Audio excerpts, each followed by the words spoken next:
بسم اللہ الرحمن الرحیم۔ فرمان محمد صلی اللہ علیہ وآلہ وسلم، لمبی زندگی کا راز۔ یہ ایک تسبیح ہے۔ ربیع الاول میں یہ تسبیح پڑھنے والا 100 سال تک بیمار نہیں ہوگا۔ اگر کوئی بیماری ہو تو یہ تسبیح پڑھ لے، صحت یاب ہو جائے گا۔ محترم ناظرین، اسلام ایک ایسا دین ہے جو اپنے ماننے والے کو نہ صرف آخرت کی کامیابی کی ضمانت دیتا ہے بلکہ دنیاوی زندگی میں بھی سکون، صحت، خوشی اور کامیابی کے دروازے کھولتا ہے۔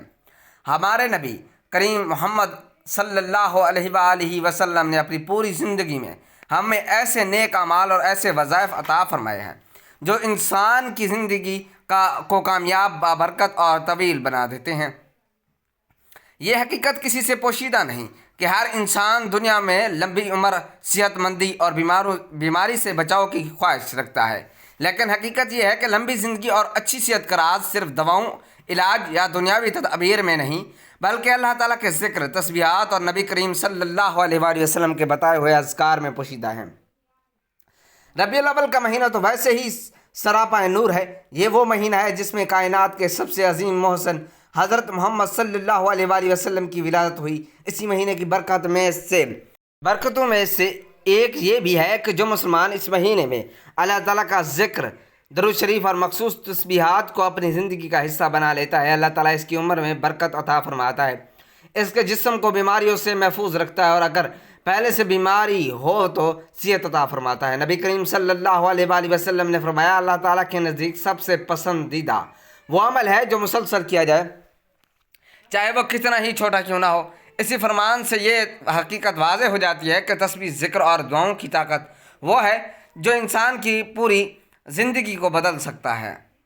ایک مخصوص تسبیح ہے جس کے بارے میں کہا گیا ہے کہ جو مسلمان ربیع الاول میں اسے پڑھتا ہے، اللہ تعالیٰ اسے لمبی زندگی، صحت اور بیماریوں سے نجات عطا فرماتا ہے۔ یہاں تک کہ فرمایا گیا ہے کہ اگر کوئی بیمار بھی ہو تو اس تسبیح کی ورد کی برکت سے صحت یاب ہو جاتا ہے۔ یہ بات ذہن میں رکھنی چاہیے کہ زندگی اور موت اللہ تعالیٰ کے ہاتھ میں ہے، لیکن ذکر، دعا اور تسبیح ایسی روحانی دوا ہیں جو انسان کے لیے آسانیاں پیدا کر دیتی ہیں۔ نبی کریم صلی اللہ علیہ وآلہ وسلم نے ہمیں یہ تعلیم دی ہے کہ اپنے رب کو یاد کرو، اس کے ناموں کی تسبیح کرو، کیونکہ یہی تمہاری صحت، سکون اور کامیابی کی ضمانت ہے۔ حضرت انس رضی اللہ تعالیٰ عنہ سے روایت ہے کہ رسول اللہ صلی اللہ علیہ وآلہ وسلم نے فرمایا، جو شخص چاہتا ہے کہ اس کا رزق بڑھا دیا جائے اور اس کی عمر دراز کی جائے تو اسے چاہیے کہ صلح رحمی کرے۔ اس حدیث سے یہ حقیقت واضح ہوتی ہے کہ نیکی اور ذکر کی بدولت انسان کی عمر میں برکت اور اضافہ ہو جاتا ہے۔ ایک اور روایت میں نبی کریم صلی اللہ علیہ وآلہ وسلم نے فرمایا، اللہ کے ذکر کو لازم پکڑو، بے شک یہ شفا ہے۔ یہاں ذکر کو بیماریوں کا علاج اور روحانی شفا قرار دیا گیا ہے۔ حضرت ابو ہریرہ رضی اللہ تعالیٰ عنہ سے روایت ہے کہ رسول اللہ صلی اللہ علیہ وآلہ وسلم نے فرمایا، جو شخص دن میں 100 مرتبہ سبحان اللہ و بحمدہ پڑھتا ہے، اس کے تمام گناہ معاف ہو جاتے ہیں، خواہ وہ سمندر کی جھاگ کے برابر ہی کیوں نہ ہو۔ یہ حدیث اس بات کی دلیل ہے کہ تسبیح اور ذکر نہ صرف گناہوں کا کفارہ بنتا ہے بلکہ انسان کے دل اور جسم کو بیماریوں سے، پریشانیوں سے پاک کر دیتا ہے۔ ایک اور مقام پر نبی اکرم صلی اللہ علیہ وآلہ وسلم نے فرمایا، کیا میں تمہیں تمہارے بہترین اعمال نہ بتاؤں جو اللہ کے نزدیک سب سے پاکیزہ ہیں، جو تمہارے درجات بلند کرتے ہیں اور جو تمہارے لیے سونا چاندی خرچ کرنے اور جہاد کرنے سے بھی بہتر ہیں؟ صحابہ نے کہا، جی ہاں یا رسول اللہ صلی اللہ علیہ وآلہ وسلم۔ آپ نے فرمایا، اللہ کا ذکر کرنا۔ یہ حدیث مبارکہ ہمیں یہ سبق دیتی ہے کہ ذکر الہی اور تسبیح کی بدولت انسان کی زندگی لمبی، صحت مند اور بابرکت ہو جاتی ہے۔ ربیع الاول کا مہینہ خصوصی برکتوں والا ہے۔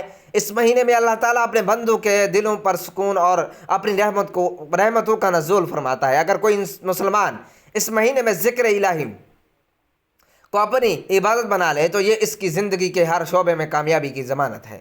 ربیع الاول میں ایک مخصوص تسبیح کا ورد یہ فائدہ دیتا ہے کہ پڑھنے والے کو اللہ تعالیٰ طویل عمر، اچھی صحت اور ہر بیماری سے شفا عطا فرماتا ہے۔ یہ تسبیح اللہ تعالیٰ کی خاص ناموں پر مشتمل ہے۔ جب بندہ اسے اخلاص کے ساتھ پڑھتا ہے تو اس کے جسم اور روح پر ایک عجیب سکون اترتا ہے، بیماریاں دور ہو جاتی ہیں اور زندگی میں ایک نئی تازگی پیدا ہو جاتی ہے۔ ناظرین محترم، اگر آپ یہ ایک تسبیح سچے دل سے پڑھ لیں تو انشاءاللہ زندگی بھر کوئی بیماری قریب نہیں آئے گی۔ چاہے وہ خطرناک مرض ہو، لا علاج مرض ہو، شوگر ہو، بلڈ پریشر ہو یا کوئی بیماری کیوں نہ ہو۔ رسول پاک صلی اللہ علیہ وآلہ وسلم کی بتائی ہوئی اس تسبیح میں اتنی برکت ہے کہ اللہ تعالیٰ کی رحمت سے جسم سے ہر بیماری کو نکال کر انسان کو مکمل تندرست کر دیا جاتا ہے، اور پھر موت تک کوئی بیماری بھی قریب نہیں آتی۔ یہ تسبیح پڑھنے والا 100 سال تک بیمار نہیں ہوگا۔ اگر کوئی بیماری ہو تو یہ تسبیح پڑھ لو، انشاءاللہ صحت یاب ہو جاؤ گے۔ کسی بھی نماز کے بعد ربیع الاول میں صرف ایک تسبیح پڑھ لینا اور اللہ کی بارگاہ میں یقین کے ساتھ دعا مانگنا، انشاءاللہ آپ کی زندگی میں کوئی بھی سخت سے سخت بیماری ہو، انشاءاللہ وہ بھی ختم ہو جائے گی، لمبی عمر میں اضافہ ہوگا۔ اس تسبیح کی تاثیر اس قدر زبردست ہے کہ انسان حیران رہ جاتا ہے کہ اتنے چھوٹے الفاظ میں اتنی بڑی تاثیر کیسے ممکن ہے۔ ناظرین، یہ کلمات بہت ہی طاقتور ہیں، انہیں اپنی زندگی میں ایک بار ضرور پڑھ لیں تاکہ آپ پر اللہ تعالیٰ کی خاص رحمت نازل ہو اور جسم سے ہر قسم کی بیماریوں کا خاتمہ ہو جائے۔ یہ کلمات انسان کو نہ صرف بیماریوں سے محفوظ رکھتے ہیں بلکہ دل کو سکون عطا کرتے ہیں اور روح کو تازگی بخشتے ہیں۔ ان کلمات کو پڑھنے والا اللہ تعالیٰ کی شفا کا حقدار بن جاتا ہے اور وہ بیماری جو انسان کو برسوں سے تنگ کر رہی تھی وہ چند دنوں میں ہی ختم ہو جاتی ہے۔ محترم عزیزو، جب ہم نبی کریم صلی اللہ علیہ وآلہ وسلم کے ان اوصاف کو پڑھتے ہیں تو ہمیں اپنی زندگی کا محاسبہ کرنا چاہیے کہ ہم کتنے خود غرض ہو چکے ہیں۔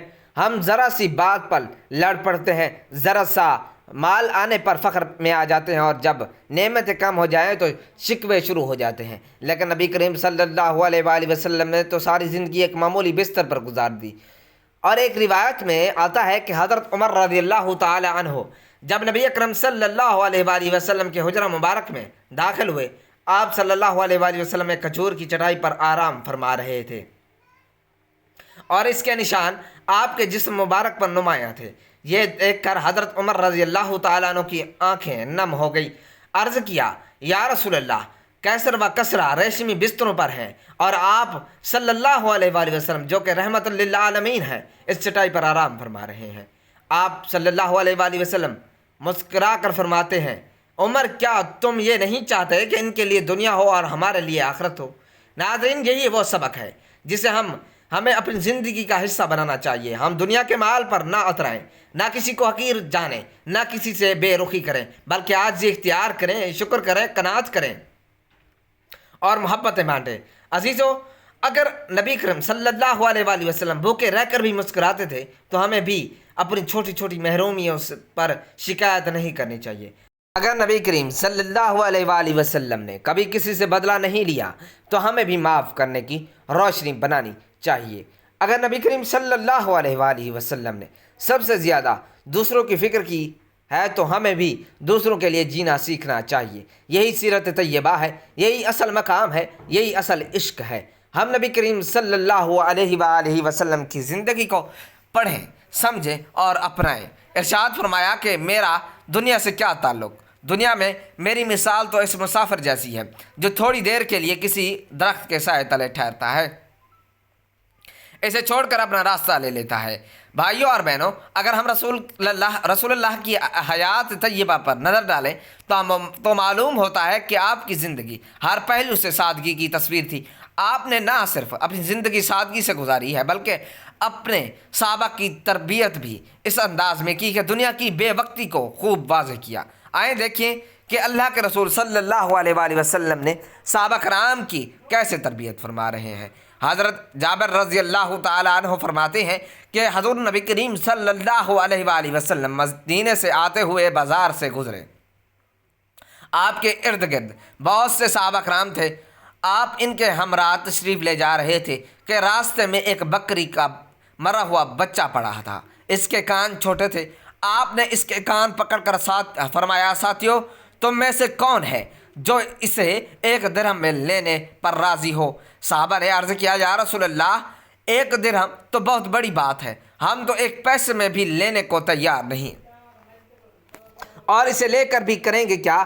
اب طے ہوا کہ اچھا، تم کیا اسے مفت لینے کے لیے راضی ہو؟ صحابہ نے عرض کیا، یا رسول اللہ، اگر زندہ ہوتا تب بھی یہ عیب دار شمار ہوتا کیونکہ اس کے کان چھوٹے ہیں، اور اب تو یہ مرا ہوا ہے۔ محترم عزیزو، دیکھیں اللہ کے رسول کریم صلی اللہ علیہ وآلہ وسلم دنیا کی بے وقتی اور کم حیثیت کو کس انداز میں بیان فرما رہے ہیں۔ آپ صلی اللہ علیہ وآلہ وسلم نے فرمایا کہ اللہ کی قسم، اللہ تعالیٰ کے نزدیک دنیا اس مردار سے بھی کم حیثیت رکھتی ہے۔ پھر ایک اور موقع پر دنیا کی حقیقت اور ان الفاظ میں بیان فرمائی کہ اگر دنیا اللہ کے نزدیک مچھر کے پر کے برابر بھی حیثیت رکھتی ہوتی تو وہ کسی کافر کو اس میں پانی کا ایک گھونٹ بھی نہ دیتا۔ محترم ناظرین، اللہ تعالیٰ کی نعمتیں بے شمار ہیں، لا تعداد ہیں، جنہیں کوئی گن نہیں سکتا اور نہ کوئی ان کا احاطہ کر سکتا ہے۔ پیدائش سے لے کر موت تک انسان اللہ کی دی ہوئی نعمتوں کو استعمال کرتا ہے اور اللہ کی نعمتیں بچپن، جوانی، بڑھاپا گزارتا ہے۔ سب سے پہلی نعمت انسان کی صورت میں ملتی ہے جو کہ اشرف المخلوقات ہے، پھر اعضاء کی سلامتی، قوت گویائی، قوت سنوائی، غرض تمام اعضاء اللہ تعالیٰ کی طرف سے عطا شدہ نعمت کی صورت میں ہے ہمیں ملتے ہیں، اور پھر انسان کو اپنی محدود زندگی میں لا تعداد اور بے شمار اللہ کی نعمت سے واسطہ پڑتا ہے۔ جیسے ایک انسان اگر ساری عمر شمار کرنا چاہے تو شمار نہیں کر سکتا، چنانچہ قرآن کریم میں ارشاد باری تعالیٰ ہے، اگر تم اللہ کی نعمت کو شمار کرنا چاہو تو انہیں پورا شمار نہ کر سکو گے، بے شک اللہ تعالیٰ بخشنے والا نہایت مہربان ہے۔ ناظرین، اللہ تعالیٰ کی انہی عطا کردہ نعمتوں میں سے ایک نعمت صحت کی نعمت ہے، جو کہ صحت کی حالت میں انسان تمام دینی اور دنیاوی کام انجام دے سکتا ہے۔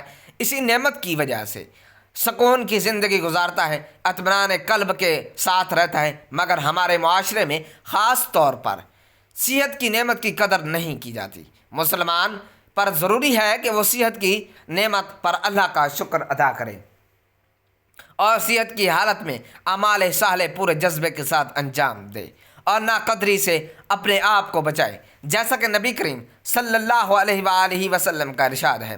عبداللہ بن عباس رضی اللہ تعالیٰ عنہ کہتے ہیں کہ نبی کریم صلی اللہ علیہ وآلہ وسلم نے ارشاد فرمایا، دو نعمتیں ہیں جن میں اکثر لوگ خسارے اور گھاٹے میں ہیں، صحت اور فراغت۔ اس حدیث مبارکہ میں نبی اکرم صلی اللہ علیہ وآلہ وسلم نے جن دو نعمتوں کے بارے میں ارشاد فرمایا کہ اکثر لوگ ان دو نعمتوں کی ناقدری کرتے ہیں، وہ صحت کی نعمت ہے اور فراغت کی نعمت ہے۔ جیسا کہ ناظرین عام طور پر دیکھا گیا ہے کہ اکثر لوگ فرصت کے اوقات فضولیات اور لغویات میں ضائع کر دیتے ہیں اور فرصت کے اوقات میں اپنے آپ کو ایسے کاموں میں مشغول رکھتے ہیں جن کاموں کا نہ دنیا میں کوئی فائدہ ہو اور نہ آخرت میں کوئی فائدہ ہوتا ہے۔ حدیث میں آتا ہے کہ کوئی دن ایسا نہیں کہ جب سورج طلوع ہوتا ہو مگر وہ پکار پکار کر کہتا ہے کہ اے آدم کے بیٹے، میں ایک نوپید مخلوق ہوں، میں تیرے عمل پر شاہد ہوں، مجھ سے کچھ حاصل کرنا ہو تو کر لو،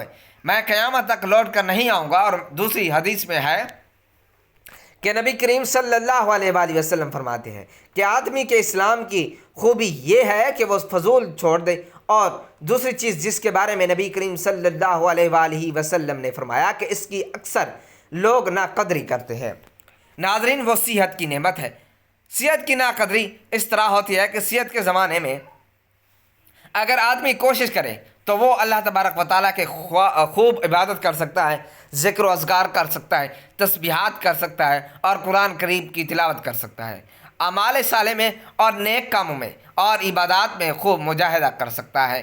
مگر اکثر ایسا ہوتا ہے کہ انسان صحت کی حالت میں نیک اعمال کو فراموش کر دیتا ہے اور لاپرواہی کے ساتھ صحت کی نعمت کی ناقدری کرتا ہے۔ حالانکہ صحت کی نعمت کا ایک بہت بڑا فائدہ یہ بھی ہے کہ اگر آدمی صحت کے اندر کسی عبادت کا عادی ہو اور بیماری کے ایام میں وہ عبادت نہ ہو سکتی ہو تو اللہ تبارک و تعالیٰ بیماری کی حالت میں اسی عبادت کا ثواب عطا فرماتا ہے۔ حضرت عبداللہ بن عمر رضی اللہ تعالیٰ عنہ فرماتے ہیں، رسول اللہ صلی اللہ علیہ وآلہ وسلم نے فرمایا کہ جب کوئی بندہ عبادت کرتا ہے پھر بیمار ہو جائے تو اللہ تعالیٰ فرشتوں سے فرماتا ہے، اس بندے کے لیے اس عمل کا ثواب بھی لکھو جو عمل وہ صحت کی حالت میں کیا کرتا تھا، یہاں تک کہ اسے صحت دے دو یا پھر اپنے پاس بلا لو۔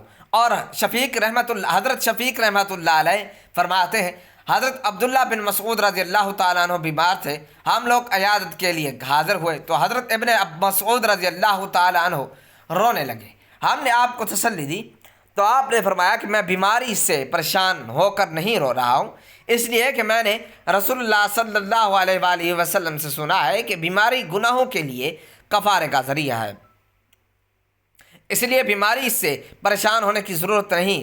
میں تو اس بات پر رو رہا ہوں کہ بیماری کمزوری کے زمانے میں یعنی بڑھاپے کی عمر میں آئی ہے، جس میں طاقت اور قوت فوت ہونے کی وجہ سے انسان عمل نہیں کر سکتا۔ صحت کے زمانے میں بیماری آتی ہے تو بیمار ہونے سے پہلے جو اعمال کرتا تھا، بیماری کے زمانے میں بھی ان اعمال کا اجر و ثواب لکھا جاتا ہے۔ میں تو اس بات پر رو رہا ہوں کہ ناظرین، اس لیے ہمیں چاہیے کہ ہم اللہ تبارک و تعالیٰ کی طرف سے عطا کردہ عظیم نعمت صحت کی خوب قدر کریں اور صحت میں خوب عبادت کریں، تاکہ ہمیں آزمائش اور بیماری کے ایام میں بھی اس عبادت کا ثواب ملتا رہے اور صحت کی نعمت کو بیماری سے قبل غنیمت جانے، جیسا کہ حدیث شریف میں آتا ہے کہ رسول اللہ صلی اللہ علیہ وآلہ وسلم نے ایک آدمی کو نصیحت کرتے ہوئے فرمایا کہ پانچ چیزوں سے پہلے غنیمت سمجھو، اپنی جوانی کو اپنے بڑھاپے سے پہلے غنیمت سمجھو، اپنی صحت کو اپنے مرض سے پہلے غنیمت سمجھو، اپنے مالدار ہونے کو اپنے محتاجی سے پہلے غنیمت سمجھو، اپنی فراغت کو اپنی مصروفیت سے پہلے غنیمت سمجھو، اور اپنی زندگی کو اپنے موت سے پہلے غنیمت سمجھو۔ اللہ رب العزت ہم سب کو صحت کی نعمت کی قدر کرنے کی توفیق عطا فرمائے، آمین۔ ناظرین محترم، وقت کی نزاکت کو مد نظر رکھتے ہوئے چلتے ہیں اس تسبیح کی جانب۔ جان لیجئے کہ یہ تسبیح بہت ہی زیادہ بابرکت ہے، بالکل اسی طرح جیسے یہ بابرکت دن ہے، رحمت والے دن ہے۔ اللہ پاک نے تسبیح کے ان لمحات اور کلمات میں بہت زیادہ شفا رکھی ہے۔ جو بھی شخص کسی ایسی بیماری میں مبتلا ہو جس کا وہ بار بار علاج کروا کر تھک چکا ہو اور اب اسے شفا نہ مل رہی ہو، تو اس کلمات کو ضرور اپنائیں۔ انشاءاللہ اللہ پاک اسے بیماری سے نجات عطا فرمائے گا اور اس کی لمبی عمر میں اضافہ ہوگا۔ تو یہ تسبیح آپ کسی بھی وقت پڑھ سکتے ہیں۔ ربیع الاول کے بابرکت دنوں میں جہاں جیسے آپ کو وقت مل جائے، آپ نے اس تسبیح کا عمل کر لینا ہے۔ اس لیے سب سے پہلے باوضو ہو کر حضور اقدس صلی اللہ علیہ وآلہ وسلم کی ذات اقدس پر درود پاک کا نذرانہ پیش کرنا ہے۔ ثواب کے طور پر ایک مرتبہ میرے ساتھ بھی درود پاک پڑھ لیں۔ اللہم صلی علی محمد وعلی آل محمد کما صلیت علی ابراہیم وعلی آل ابراہیم انک حمید مجید۔ اللہم بارک علی محمد وعلی آل محمد کما بارکت علی ابراہیم وعلی آل ابراہیم انک حمید مجید۔ درود پاک پڑھنے کے بعد آپ نے تعوذ اور تسمیہ یعنی اعوذ باللہ من الشیطان الرجیم اور بسم اللہ الرحمن الرحیم پڑھنا ہے۔ اس کے بعد ناظرین آپ نے لا الہ الا انت سبحانک انی کنت من الظالمین اس کی ایک تسبیح پڑھ لینی ہے، یعنی 100 مرتبہ آپ نے یہ آیت پڑھنی ہے۔ اس کے بعد پہلا کلمہ یعنی لا الہ الا اللہ محمد الرسول اللہ اس کی بھی ایک تسبیح پڑھ لینی ہے۔ اس کے بعد آپ نے اللہ تعالیٰ کے ایک بہت ہی پیاری نام یا شافی اے شفاعت دینے والے اس کی بھی مکمل ایک تسبیح پڑھ لینی ہے، یعنی پورے 100 مرتبہ آپ نے اس نام کا ورد کرنا ہے۔ اور اس کے بعد ایک بہت ہی پیاری آیت ربی زدنی عمر ما الطاعتی وصیحتی، اے میرے رب میری عمر عبادت اور صحت کے ساتھ بڑھا دے۔ اس کو صرف 7 مرتبہ پڑھ لینا ہے اور پھر آخر میں اتنا ہی درود پاک پڑھنا ہے جتنا وظیفہ شروع کرنے سے پہلے پڑھا تھا۔ اس عمل کی ایک ہی شرط ہے کہ آپ نے اللہ تعالیٰ کی ذات پر کامل یقین اور مکمل اعتماد رکھتے ہوئے یہ عمل کرنا ہے۔ دلوں میں وسوسے رکھیں گے تو دعائیں اور وظیفے قبول نہیں ہوتے، جیسا کہ اللہ پاک کا فرمان ہے میں بندے کے ساتھ ویسے ہی معاملہ کرتا ہوں جیسا بندہ مجھ سے گمان رکھتا ہے۔ اور ناظرین محترم آپ نے ربیع الاول کے بابرکت دنوں میں اس عمل کو لازمی کرنا ہے۔ انشاءاللہ آپ کا وظیفہ بھی اللہ تبارک و تعالیٰ ضرور قبول فرمائیں گے، آپ کی عمر میں بھی اور اضافہ عطا فرمائے گا، اور اللہ تعالیٰ آپ کو ہر بیماری سے شفا بھی عطا فرمائیں گے۔ جو مسلمان لمبی زندگی، اچھی صحت اور بیماریوں سے بچاؤ کی خواہش رکھتا ہے، اسے چاہیے کہ ربیع الاول کے بابرکت مہینے میں نبی کریم صلی اللہ علیہ وآلہ وسلم کے بتائے ہوئے اذکار اور تسبیحات کو اپنی زندگی کا لازمی حصہ بنائے۔